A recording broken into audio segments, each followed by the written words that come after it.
नमस्कार दोस्तों, पीसीएस पाठशाला में आप सभी का स्वागत है। कक्षा 6 के लिए इतिहास की पाठ्य पुस्तक को कंप्लीट कराया जा रहा है। तो हम लोगों ने चैप्टर 1 भी देखा, चैप्टर 2 भी देखा। आज हम चैप्टर 3 देखेंगे और अध्याय 3 देखेंगे। और इसके पहले का अगर आप लोगों ने वीडियो नहीं देखा है तो प्लेलिस्ट में जाइएगा। एनसीईआरटी हिस्ट्री के नाम से प्लेलिस्ट बनी हुई है जिसमें पूरी हिस्ट्री को कंप्लीट कराया जाएगा क्लास 6 से लेकर 12 तक।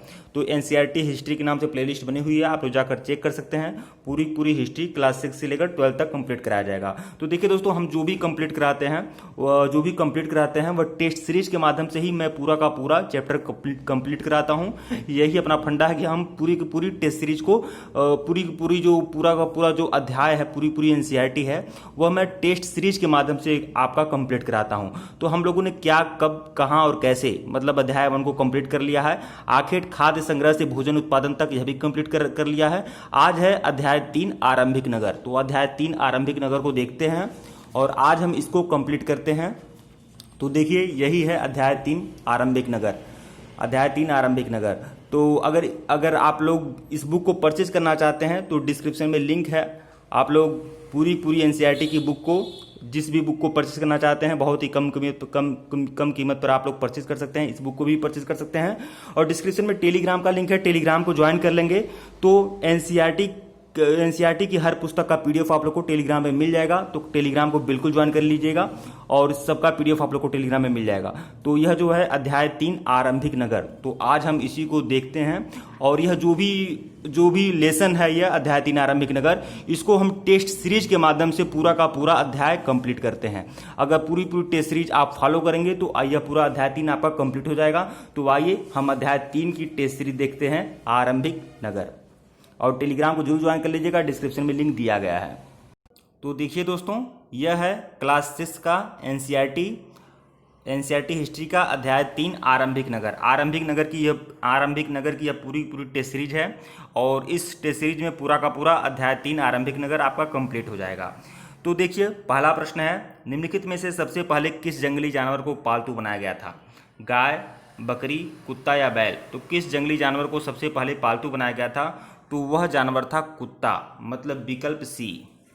कुत्ते को ही सबसे पहले पालतू बनाया गया था। अगला इसका व्याख्या देखिएगा। सबसे पहले जिस जानवर को पालतू बनाया गया था वह कुत्ते का जंगली पूर्वज था। दूसरा प्रश्न देखिए, निम्नलिखित में से किन स्थानों पर पुरातत्वविदों को शुरुआती कृषकों और पशुपालकों के होने का साक्ष्य मिला है? तो देखिए, कृषक और पशुपालन के जो साक्ष्य मिलते हैं वह नवपाषाणकालीन स्थल से मिलते हैं।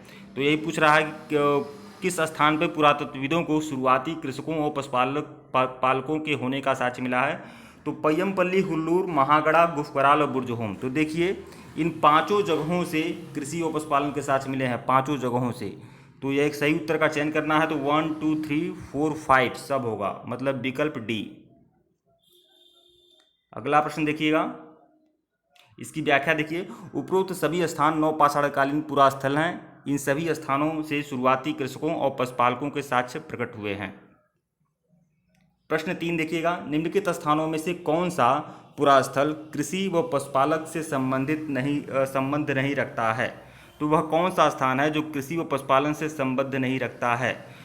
तो कृषि व पशुपालन से जो स्थान संबंध रखते हैं वो नवपाषाणकालीन स्थल होते हैं।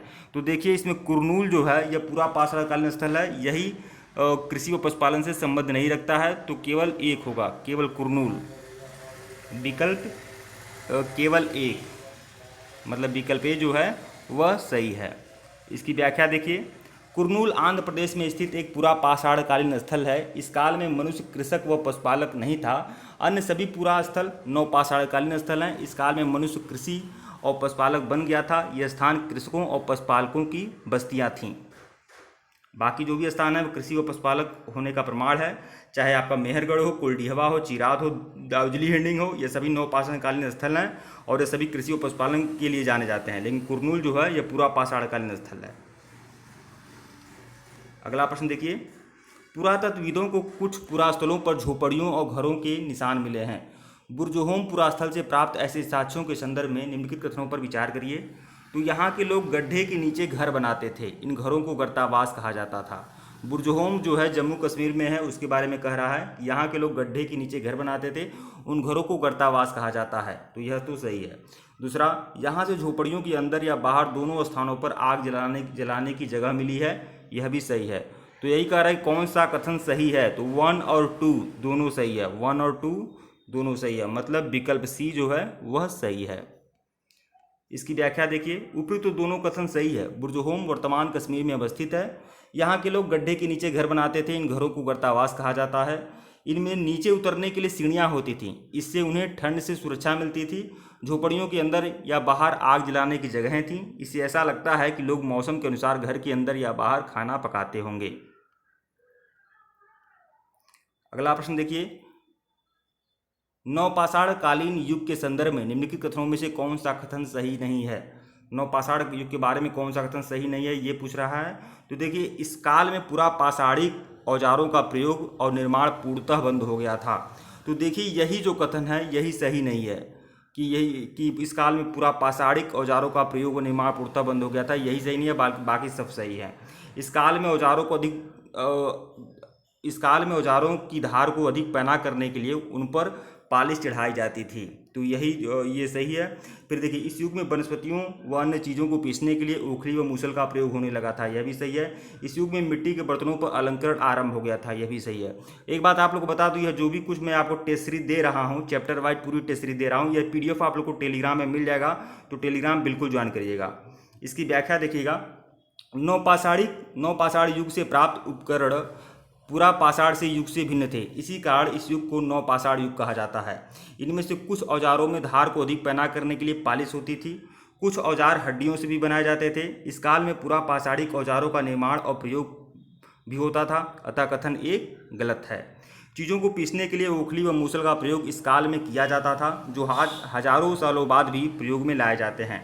इस काल के पुरास्थलों से विभिन्न प्रकार के मिट्टी के बर्तन मिले हैं, कभी कभी इन पर अलंकरण भी किया जाता था, जिनका उपयोग चीज़ें रखने के लिए किया जाता था। धीरे धीरे लोग बर्तनों का प्रयोग खाना बनाने के लिए भी करने लगे। अगला प्रश्न देखिए, प्रश्न संख्या 6 देखिए, नवपाषाण काल के लोग कपड़े बुनने लगे थे, कथन है, कारण क्या है। नवपाषाण काल में कपास उपजाया जाने लगा था, तो देखिए कथन और कारण दोनों सही है, और कथन कारण का सही व्याख्या करता है, मतलब विकल्प ए जो है वह सही है। इसकी व्याख्या करिए, इसकी व्याख्या देखते हैं। नवपाषाण काल में मनुष्य ने कपड़े बुनना सीख लिया था, इसके लिए कपास जैसे आवश्यक पौधे उगने में अब मनुष्य सक्षम हो गया था, अतः विकल्प ए सही है। मतलब नवपाषाण काल में मनुष्य जो था वह कपड़ा बुनने लगा था, और उसमें कपास की खेती होने लगी थी। कपास के जो अवशेष प्राप्त हुए हैं मेहरगढ़ से प्राप्त हुए हैं, मेहरगढ़ में कपास की खेती होती थी। तो देखिए, प्रश्न संख्या 7 देखिएगा, मेहरगढ़ निम्नलिखित में से किस दर्रे के निकट है। बोलन दर्रा, गोमल दर्रा, खैबर दर्रा या काराकोरम दर्रा। तो देखिए, मेहरगढ़ जो है बोलन दर्रे के निकट है, बोलन दर्रे के निकट है, विकल्प ए। और बोलन दर्रा कहाँ है, किरथर पहाड़ी में। इसकी व्याख्या देखते हैं। तो देखिए, मेहरगढ़ किरथर पहाड़ी में स्थित बोलन दर्रे के समीप एक हरा भरा समतल स्थान है। ये वर्तमान पाकिस्तान के बलूचिस्तान प्रांत में स्थित है। ईरान जाने के लिए बोलन दर्रा एक महत्वपूर्ण मार्ग है।